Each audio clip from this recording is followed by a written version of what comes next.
একটা সবারই একটা রাইট টাইম থাকে, হয়তোবা সে তার রাইট টাইমটা বুঝতে পারছে সরে যাওয়ার। মাঠ থেকে তো এমএস ধোনিও বিদায় নেয় নাই। মাঠ থেকে বিদায় নিতে হবে এই জিনিসটা এতটা আমার কাছে মনে হয় না এজ এ প্লেয়ার হিসাবে যে নিতেই হবে ওটা না। 14-15টা বছর বা 20 বছর সার্ভিস দেবে, তাকে ওই সম্মানটা অবশ্যই দেওয়া উচিত। চ্যাম্পিয়ন্স ট্রফি পর্যন্ত খেললে হয়তো আমাদের টিমটার জন্য বেটার হতো। অবশ্যই ওর সিদ্ধান্তকে আমি অনেক সম্মান জানাই, কারণ এটা আসলে এর আগেও ডিসিশনটা নিয়েছিল।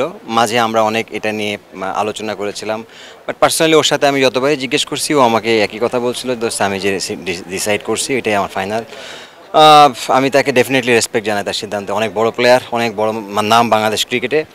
অবশ্যই বাংলাদেশ ক্রিকেট মিস করবে তামিম ইকবালকে, এবং আমি মনে করি যে একটা সবারই একটা রাইট টাইম থাকে, হয়তোবা সে তার রাইট টাইমটা বুঝতে পারছে সরে যাওয়ার।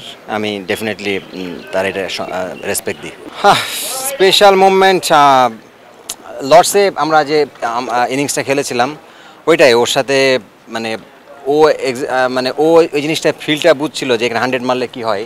আমি আসলে ওই সময় বুঝি নাই, বাট ও 100 করেছিল, আমি 75 আউট হয়ে গেছিলাম।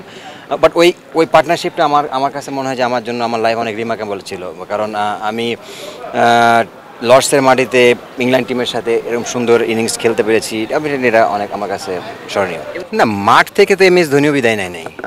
মাঠ থেকে বিদায় নিতে হবে এই জিনিসটা এতটা আমার কাছে মনে হয় না এজ এ প্লেয়ার হিসাবে যে নিতেই হবে ওটা না। বাট হ্যাঁ, ইন্ডিভিজুয়ালি সবারই একটা ডিসিশন থাকে, পার্সোনালি সবার চিন্তাভাবনা থাকে যে কে কীভাবে হ্যাপি থাকবে।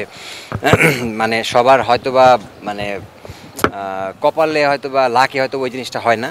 আমি বলবো যে হয়তোবা ওই দিক থেকে অনেক আনলাকি থাকে। অনেকে ডিসিশন নিতে অনেক হয়তোবা চিন্তা করে যায় কয়েকটা বছর খেলি, হয়তোবা ওই সময়টা তাদেরকে ফেভার করে না, সব মিলে আর কি। বাট এটা উচিত যে ডেফিনেটলি একটা মানুষ যখন দেশের জন্য 14-15টা বছর বা 20 বছর সার্ভিস দেবে, তাকে ওই সম্মানটা অবশ্যই দেওয়া উচিত। না দেখুন, ও যেদিন ফার্স্ট যে স্টেটমেন্টটা দিয়েছিল ওই দিনই আমি একটু হতবাক হয়েছিলাম, কারণ ইমোশনালি হয়তোবা ডিসিশনটা নিয়েছিল। আমি মনে করি যে তামিম ইকবালের বাংলাদেশ ক্রিকেটে দেওয়ার আরও অনেক বছর ছিল, এবং চ্যাম্পিয়ন্স ট্রফি পর্যন্ত খেললে হয়তো আমাদের টিমটার জন্য বেটার হতো। বাট এটা তার পার্সোনাল ডিসিশন, এটাকে আসলে আমাদের কোনো কিছু বলার নাই, যেহেতু রিটায়ারমেন্টের জিনিসটাই হচ্ছে একটি সবার নিজস্ব মতামত থাকে। এর অবশ্যই আমি তাকে এই ডিসিশনে রেসপেক্ট দিই। এজ এ প্লেয়ার হিসেবে আমি বলবো যে তামিম ইকবাল খেলতে পারতো। যখন থেকে সে ক্রিকেট স্টপ করেছিল তখন থেকে খেললে হয়তো বা চ্যাম্পিয়ন্স ট্রফি পর্যন্ত সে ইজিলি ক্যারি করতে পারতো। যার তার যে পারফরমেন্স, সে যদি একটু ফিট রাখতো নিজেরে, অবশ্যই তার স্কিলের দিক থেকে তো তামিম ইকবালের কোনো কমতি নাই।